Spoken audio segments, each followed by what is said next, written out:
하나님 말씀 받도록 하겠습니다. 누가복음 2장 8절로 14절 말씀까지 함께 받도록 하겠습니다. 전성경으로 신약성경 89쪽에 있습니다. 하나님의 말씀 누가복음 2장 8절로 14절 말씀까지 한 목소리로 함께 받겠습니다.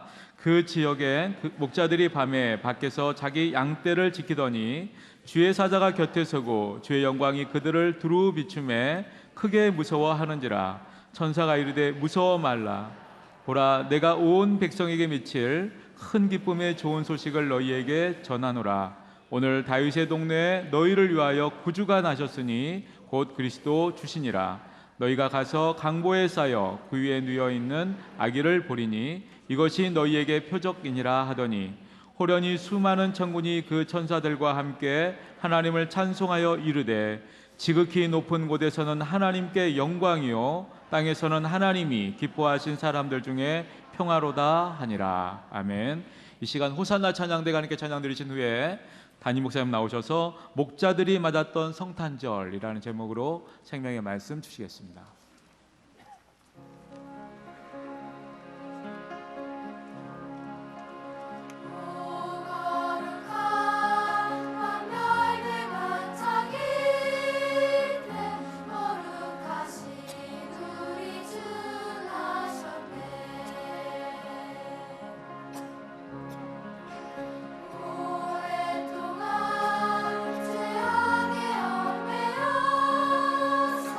Amen.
할렐루야.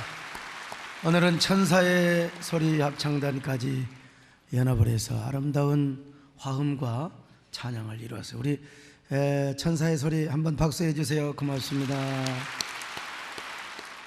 참으로 고요한 밤, 거룩한 밤이었습니다. 아기 예수가 태어난 바로 그 밤이 말이죠.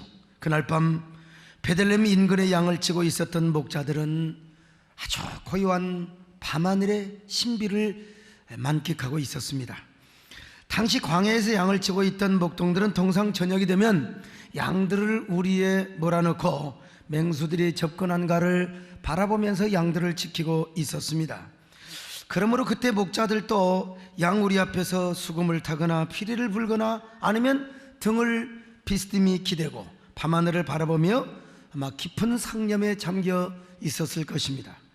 그런데 그날 밤은 해도 깊이 잠이 들어버릴 정도로 고요한 밤이었습니다. 별빛이 쏟아지는 밤하늘을 그들은 바라보면서 하나님이 아브라함과 이삭과 야곱에게 약속하셨던 그 언약을 생각하고 있었을지도 모르겠습니다. 그때 호리언이 그들에게 하나님의 사자가 임하는 것이 아니겠어요. 그리고 눈부신 하나님의 영광의 광채가 비쳤어요.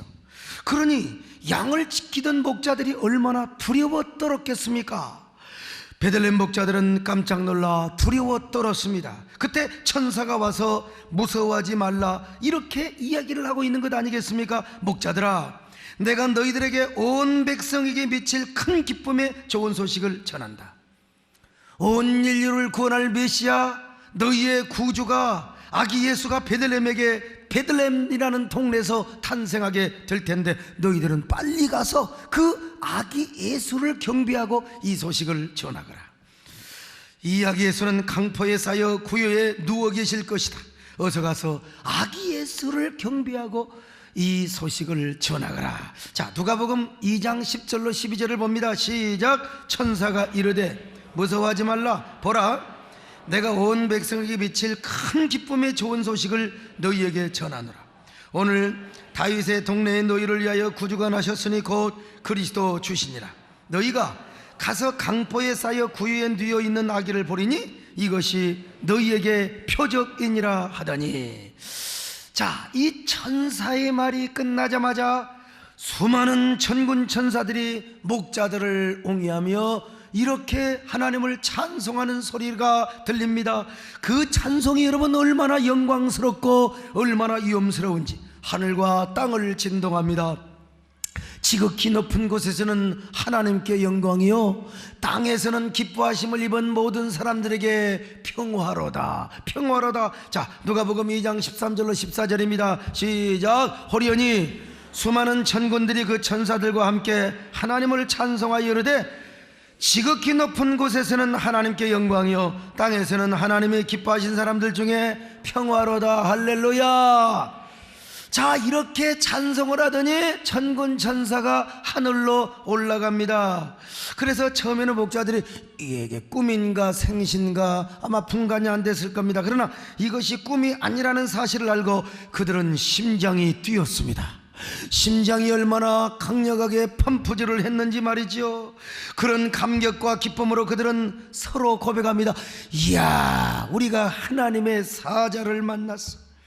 하나님의 영광스러운 임재를 경험했단 말이야. 아니, 우리가 그 허다한 천군 천사들의 찬양 소리를 들었잖아. 그들은 이렇게 고백하면서 여러분 베들레헴으로 달려갔습니다. 그랬더니 세상의 천사들이 말한 대로 아기 예수가 강포에 쌓여 저 구유 위에 누워있는 것이 아닙니까? 그래서 구유 위에 누워 계신 아기 예수를 경배하고 요셉과 마리아 그리고 베들레헴 사람들에게 천사들이 자기에게 계시한 대로 아기 예수가 태어났다는 이야기를 전하고 그 기쁨과 행복 속에서 어디로 옵니까? 이제 목장으로 다시 그 자신들의 양떼들에 돌아간 것입니다. 누가복음 2장 16절로 17절입니다. 시작. 빨리 가서 마리아와 요셉과 구유에 누인 아기를 찾아서 보고 천사가 자기들에게 이야기에 대하여 말한 것을 전하니.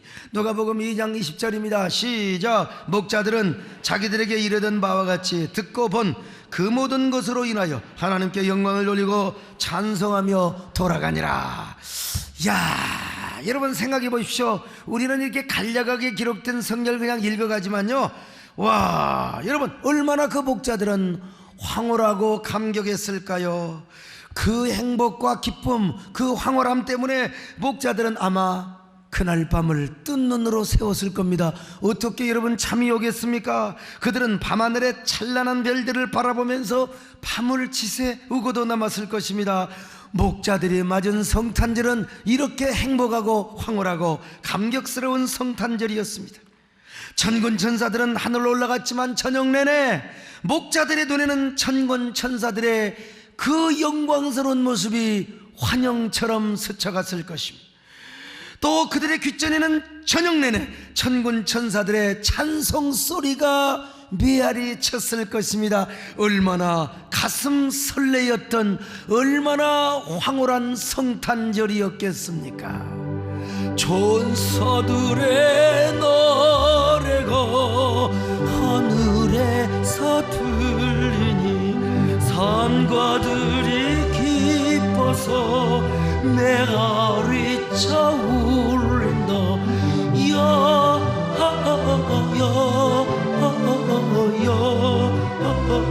영광을 높이 계신 주님, 영광을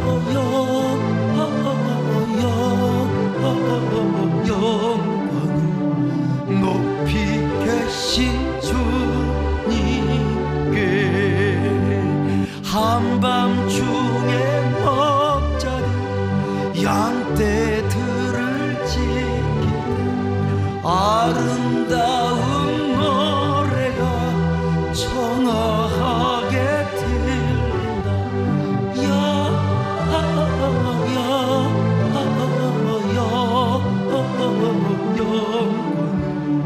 높이 계신 주께 영광을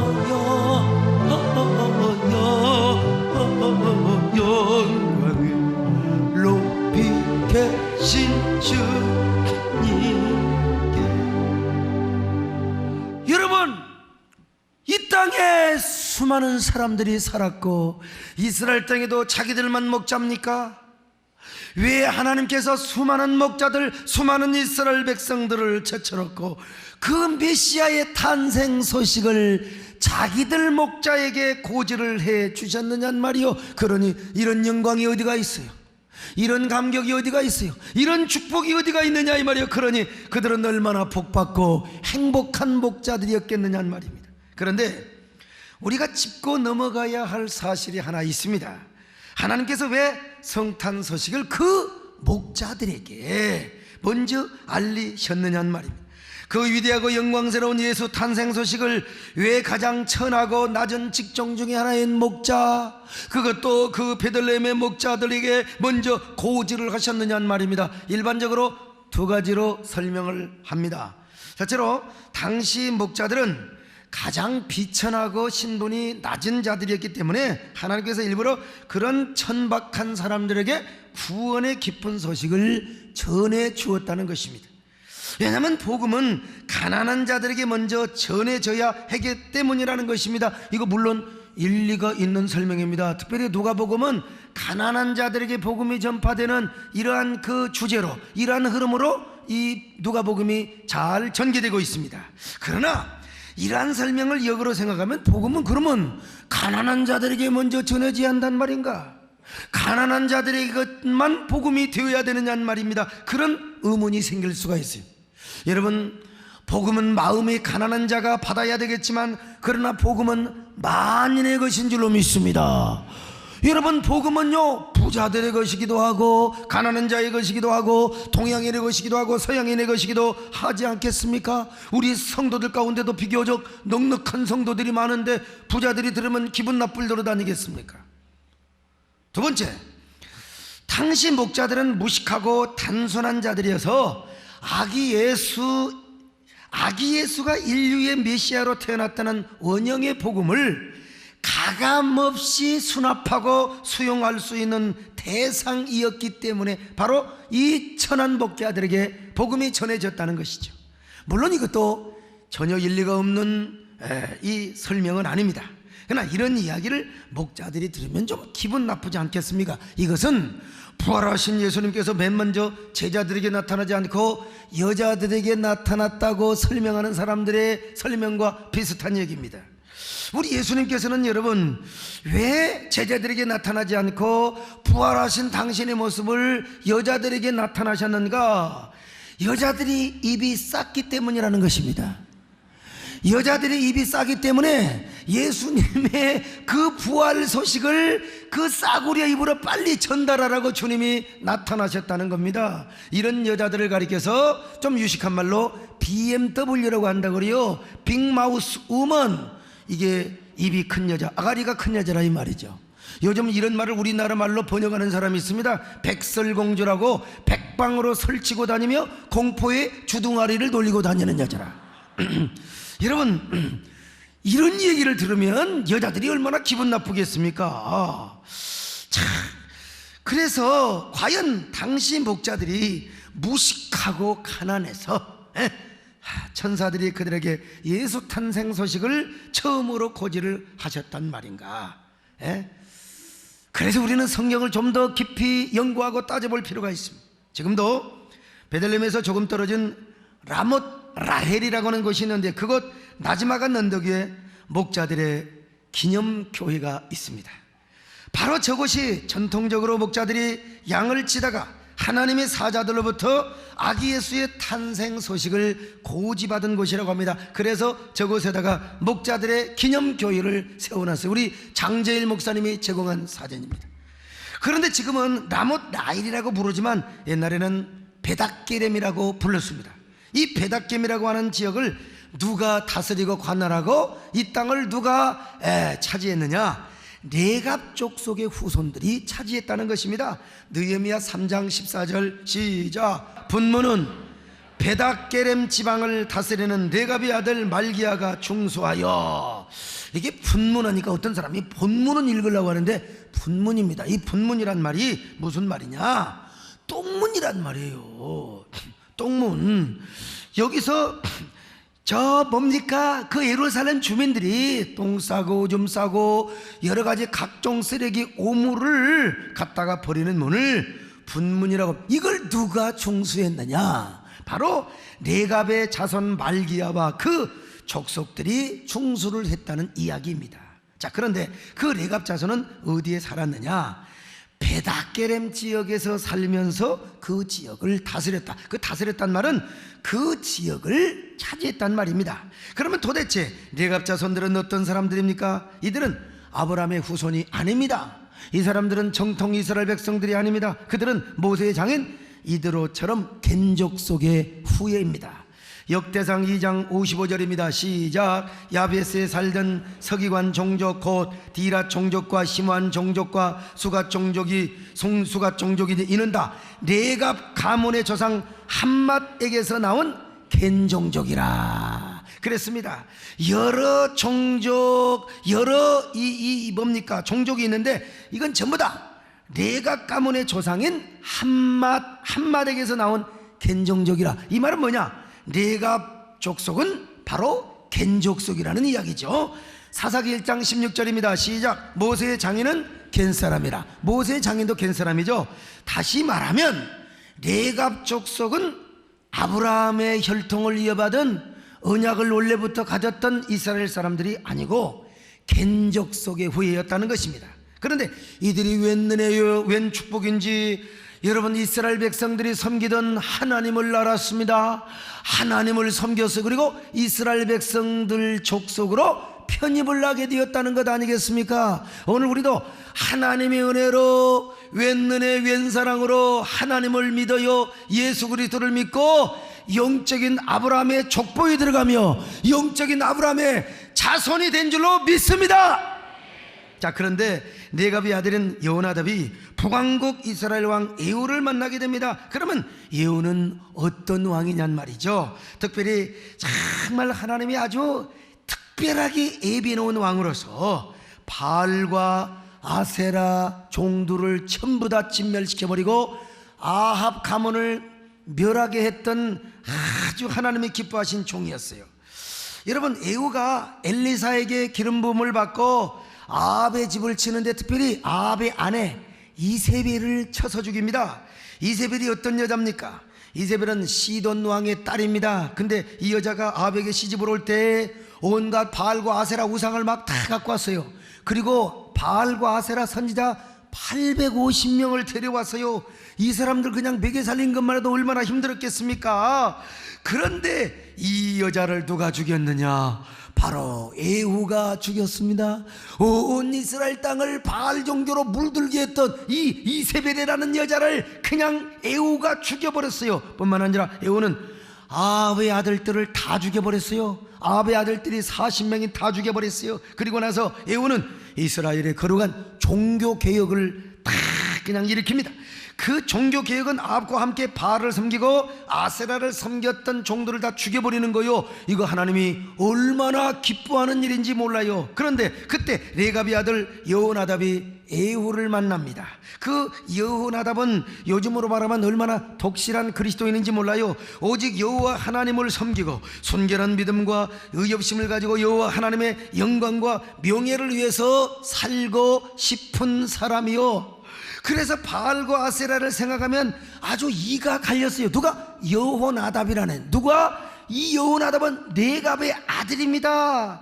정통 이스라엘 백성이 아니에요. 이방 족속이고 겐 족속의 후예였습니다. 그런데도 여호와를 향한 열심이 특심이고 하나님을 위한 질투심이 그 속에서 불릴 듯 했던 사람이요.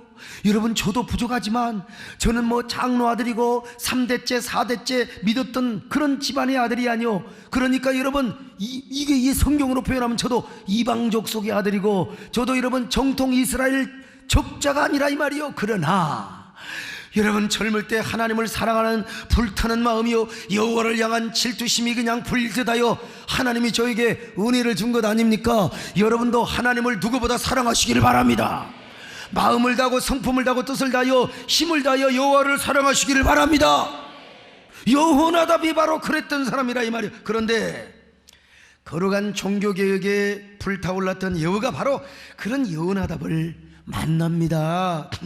그리고 함께 종교개혁에 동참을 하자고 손을 잡습니다. 그래서 예후와 여호나답이 서로 힘을 합하고 마음을 합하여 거룩한 종교개혁을 단행합니다. 그 종교개혁을 이스라엘에서 바알을 섬겼던 선지자 그리고 아합에게 속했던 모든 아세라 종들 전부 다 처단을 해버리고 마는 거예요.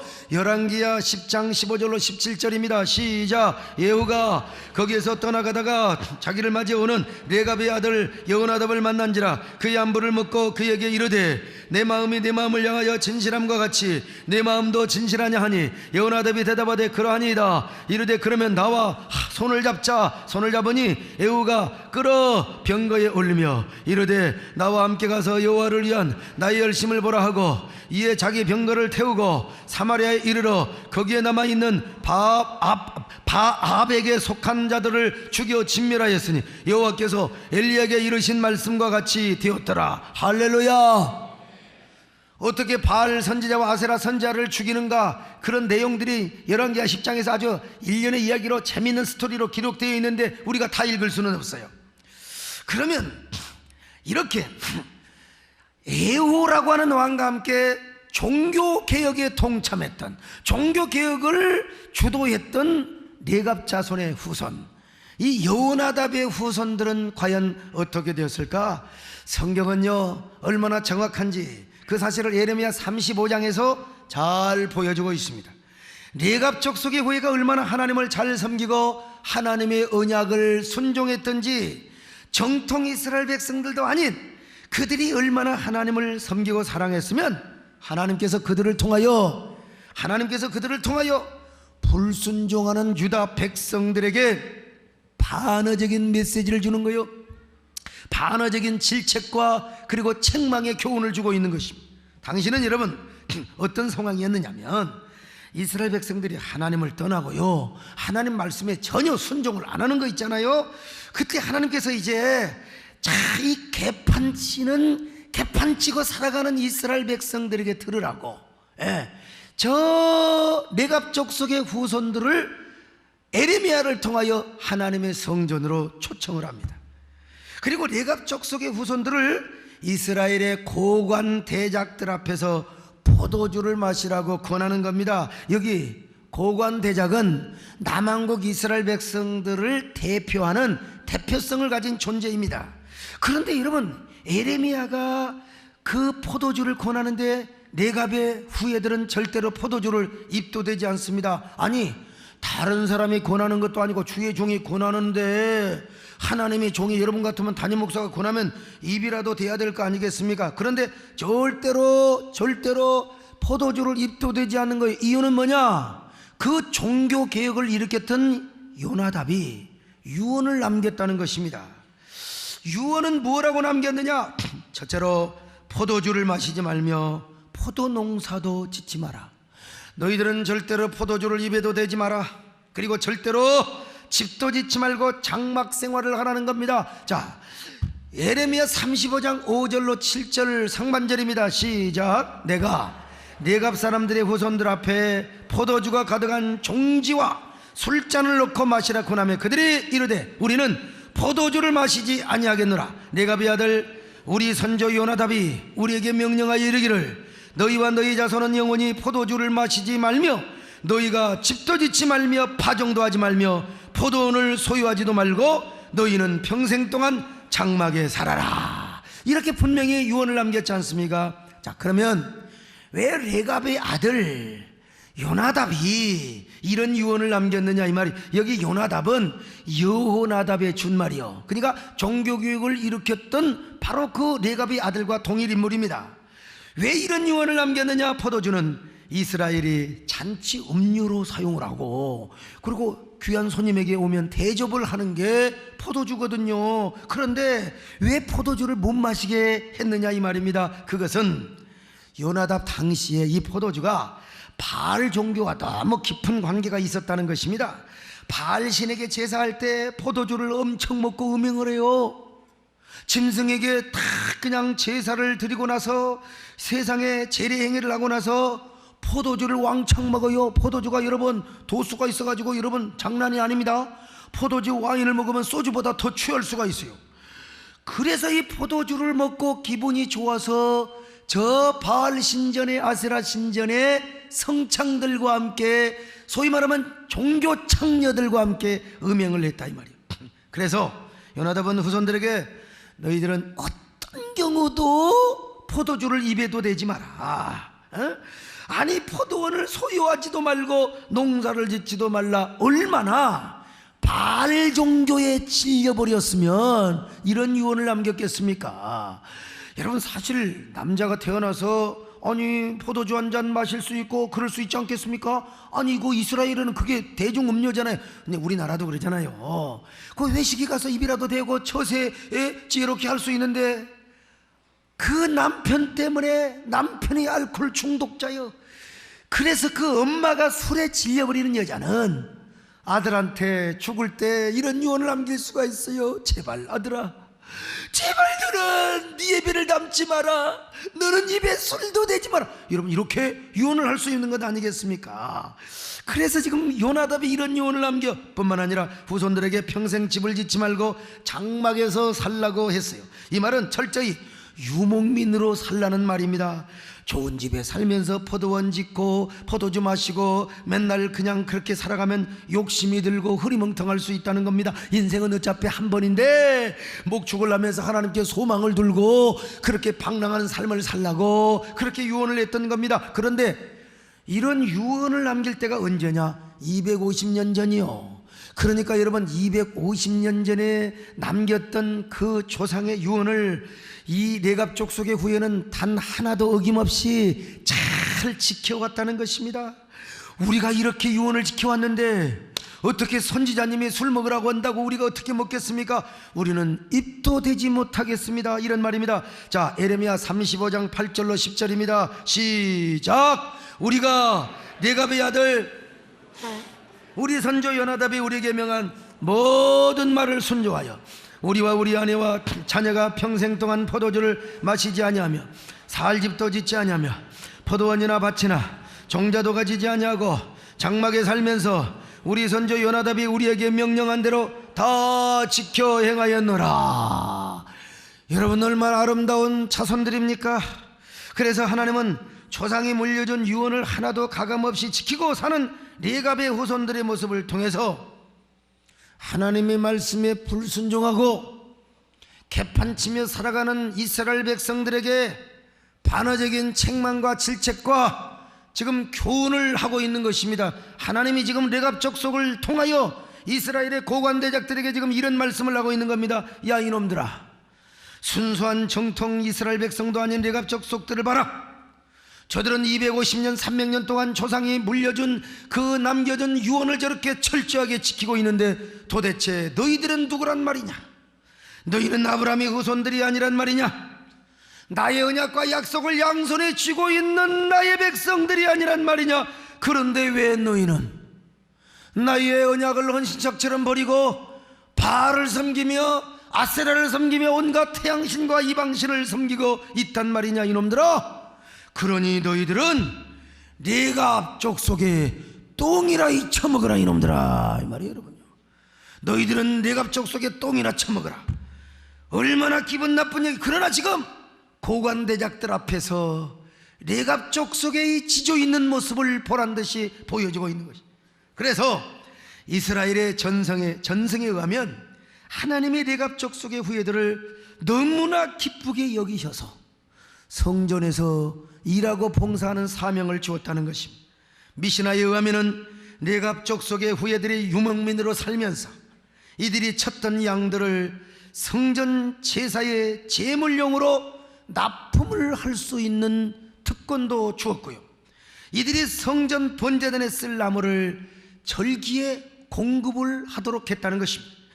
또 요나답의 후손들의 일부가 성전에 물을 떠다가 봉사하는 물과 관계된 봉사를 바로 레갑 족속의 후예가 하였다는 것입니다.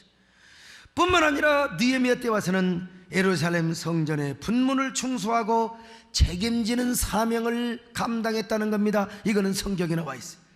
그래서 그들은 제사장도 아니고 레위인도 아니지만 가장 감사 감격하는 마음으로 성전의 일을 봉사했으며 성결하고 깨끗한 마음으로 하나님의 전에서 일을 하며, 그리고 정결한 손으로 깨끗하고, 여러분 수련회 때 나무까지도 정결해야 된다고 했잖아요. 그 깨끗한 나무를 저 하나님의 성전에 드렸다는 것입니다. 그러면서 그들은 아브라함과 이삭과 야곱에게 주신 약속을 가장 철저하게 믿었다는 거예요. 다시 말하면 하나님이 보내시기로 약속하신 아기 예수 성탄을 정말 대망하고 소망해 왔다는 것입니다. 그런데 이들이 어디서 살았느냐는 거예요. 성경은 말씀합니다. 이들이 바로 베닷게렘에서 살았다고. 자, 느헤미야 3장 14절 다시 봅니다. 시작. 분문은 베닷게렘 지방을 다스리는 레갑의 아들 말기야가 충수하여 문을 세우며 문짝을 달고 자물쇠와 빗장을 갖추었고, 여러분, 이 목축을 하고 그들이 다스렸던, 그들이 살았던 곳이 어디냐? 베닷게렘이라고 하는 것입니다. 그 땅을 다스렸단 말은 그 땅을 차지했단 말이죠. 그런데 그 베닷게렘이라고 하는 것은 어디에 있느냐? 베들레헴과 예루살렘 언덕 사이에 있는 것이. 거기서 그들은 양을 치면서 하나님의 약속을 기다리고 있었을 것이란 말입니다. 자, 다시 말하면 그들은 인류의 메시아인 아기 예수가 탄생할 것을 학수고대하며 기다리고 있었단 말입니다. 이 사실을 에레미야 선자도 간접적으로, 아주 간접적으로 예언을 하고 있습니다. 레갑의 아들 요나답에게서 내 앞에 설 사람이 영원히 끊어지지 않겠다는 것입니다. 에레미야 35장 19절 시작. 그러므로 만군의 여호와 이스라엘의 하나님께서 이와 같이 말씀하시니라. 레갑의 아들 요나답에게서 내 앞에 설 사람이 영원히 끊어지지 여러분, 내갑족속의 후손은 끊어지지 않은데 그 중에서도 내 앞에 설 사람이 끊어지지 않겠다 이 말입니다. 여기 내 앞에 설 사람이라는 표현은 흔히 구약 성전에서 제사장이나 레위인이 여호와 앞에 서서 여호와께 예배드리는 사람들을 표현하는 전형적 구약적 표현입니다. 그래서 네갑의 후손의 일부는 하나님의 성전에서 봉사를 하는 사람이 되었고요, 일부는 목축을 치면서 하나님의 성전에 양을 공급하고 번제의 뗄나무를 공급을 해주었다 이 말이에요. 그런가 하면은 목축을 하면서 언제나 마음으로 여호와 앞에 서서 하나님의 약속을 기다리며 앙망을 냈어요. 여러분, 다시 말하면 메시아의 탄생을 저 마귀 동방박사들처럼 안나와 그리고 시므온처럼 하나님의 약속을 기다리며 대망하고 살았다 이 말. 그러다가 마침내 그들은 천사들로부터 아기 예수의 탄생의 고지를 받고 베들레헴에 가서 아기 예수를 목격하고 경배하며 아기 예수를 섬겼다는 것입니다. 자, 그러니 여러분 생각해 보세요. 베닷게렘의 목자들이 맞은 성탄절은 얼마나 감격스러웠을까? 얼마나 신비스러웠을까요? 하나님은 다른 사람들에게 아기 예수의 성탄 소식을 알려주지 않았습니다. 네갑 족속의 후손, 저 베닷게렘의 목자들에게 알려주었다는 것입니다. 왜냐하면 그들은 뭡니까? 조상의 유언을 가감없이 지켰을 뿐만 아니라 훗날 하나님의 약속을 너무나 가슴 깊이 대망을 하였기 때문에, 또한 메시아 탄생을 학수고대하며 살았기 때문이었습니다. 물론 이러한 해석을 반대하는 학자들도 있습니다. 그러나 저는 이 해석을 100% 동감하고 동의하며 지지합니다. 그래서 여러분, 하나님은 이 사건 후에 시므온과 안나의 이야기를 언급해주고 있지 않습니까? 평생 동안 메시아 탄생을 기다리고 소망하던 그런 사람들에게 여러분, 그 80년 85년을 기다리며 과부된 지 하나님의 성전에서 아기 예수를 사모하며 기다렸던 사람들, 이런 안나와 그런 시므온 같은 사람들만 예수 그리스도를 목격하는, 그리고 저 동방박사들, 별을 따라 사막을 건너 강을 건너 이런 사람들만 기쁘고 감격스럽고 신비스러운 성탄절을 맞이했다는 것입니다. 얼마나 심오하고 신비한 말씀입니까?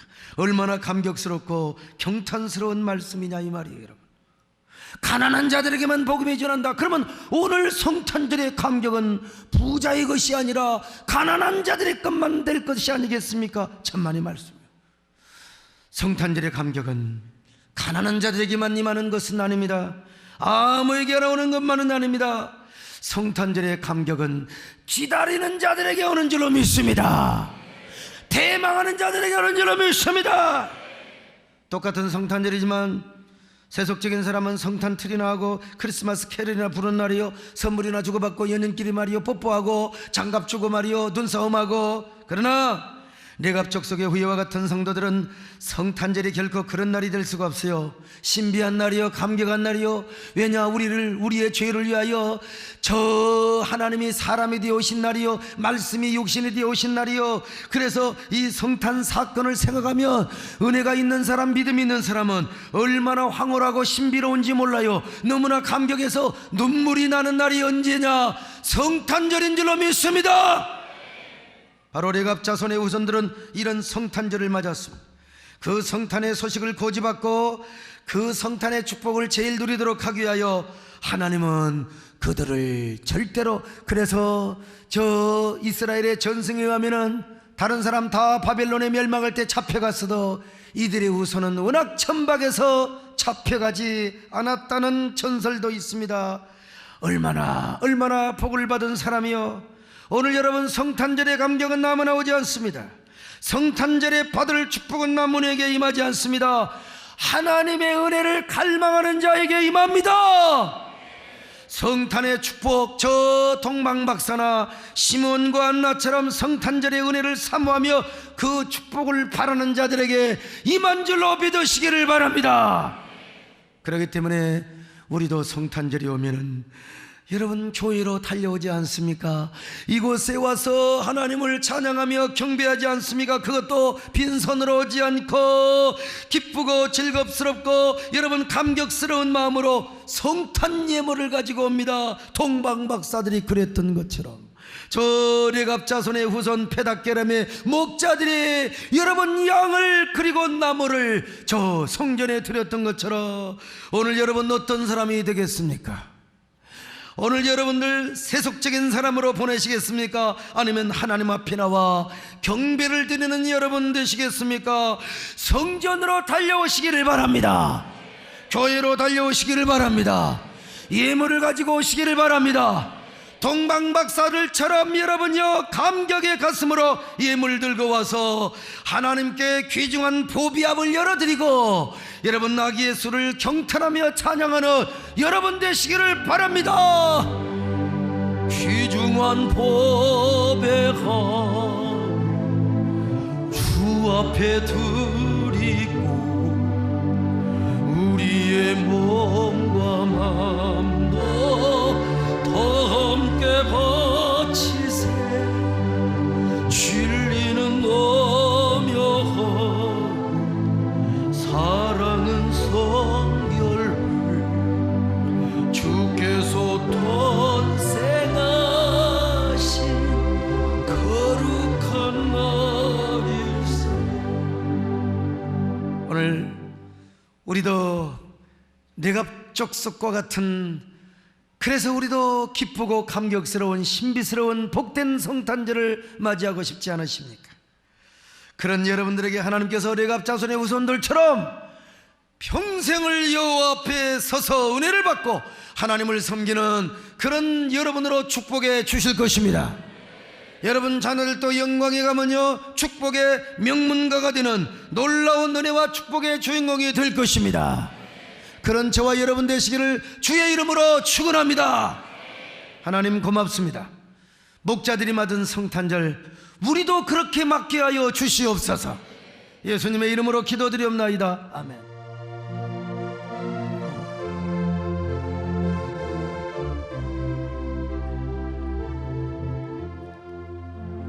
거룩하신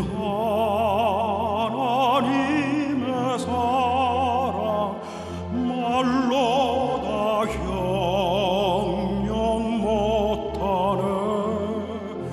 저 높고 높은 별을 보라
안녕하세요. 17교구 윤성혜 집사입니다.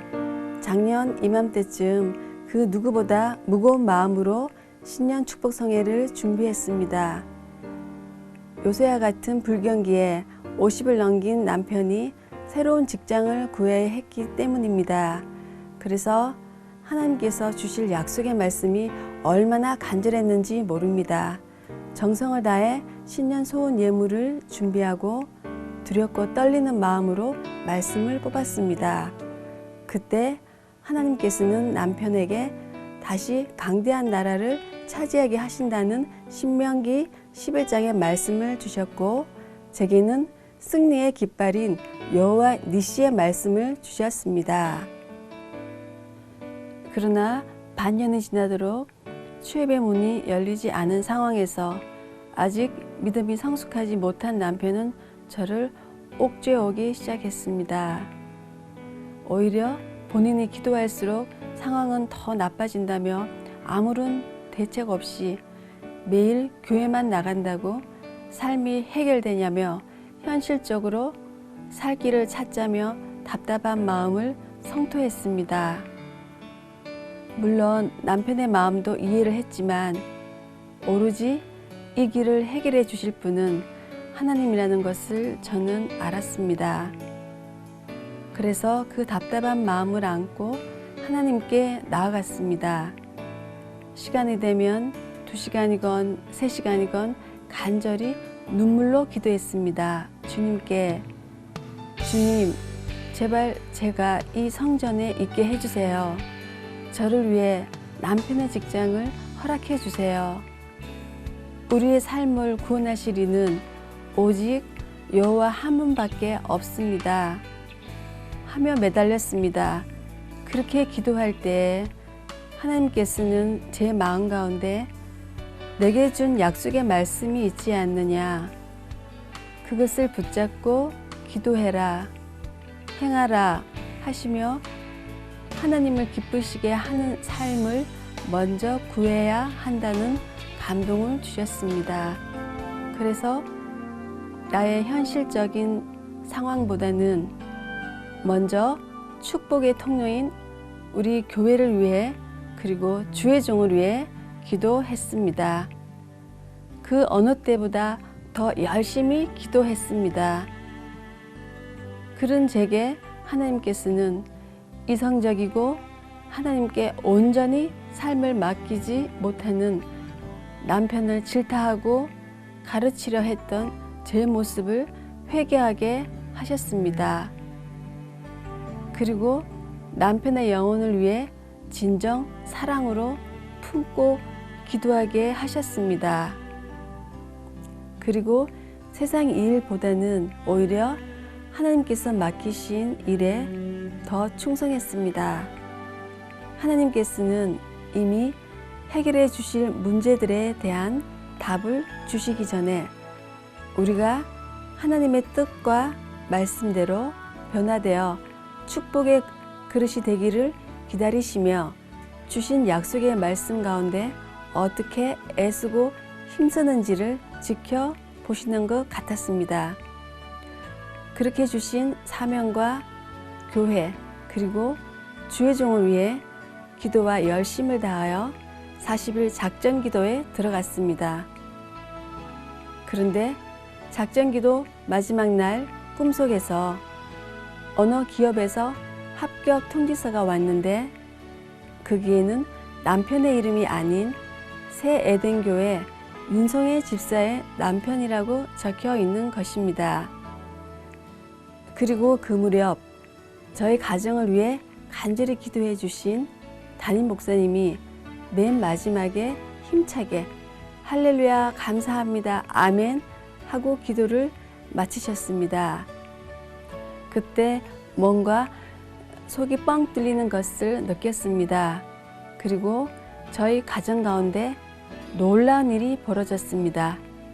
정말 기적과 같은 상황으로 남편이 직원이 2,000명이 넘는 중견기업의 임원으로 당당히 합격하게 된 것입니다. 정말 제 입에서는 할렐루야 감사합니다 아멘이 나왔습니다. 그리고 남편도 본인의 입술로 하나님이 당신의 하나님이 되심을 감사하며 고백했고 더욱더 하나님께 헌신할 것을 고백했습니다. 남편의 약속의 말씀대로 하나님께서 더 넓은 지경을 이루게 하신 것입니다. 하나님께서는 정말 저의 약속의 말씀대로 여호와 니시 승리의 깃발을 꼽게 하셨습니다. 정말 지난 한 해를 돌이켜보면 그 신실하신 하나님의 약속, 그 언약이 이루어지는 기적이 일어난 한 해였습니다. 그리고 그 무엇보다도 하나님을 붙드는 자는 절대 망하게 하시지 않는다는 것을 경험한 한 해였습니다. 이 비밀을 알기에 이번 신년에 담임 목사님을 통해 선포될 거룩한 부자의 말씀을 너무나도 기대하고 있습니다. 그리고 2014년 우리 가정 가운데 주실 약속의 말씀을 간절히 기도하며 준비하고 있습니다. 그리고 사랑하는 새해된 성도님들이 모두 함께 신년에 저와 같은 축복의 주인공이 되시기를 원합니다. 이 모든 영광 여호와 니시의 하나님께 올려드립니다. 감사합니다.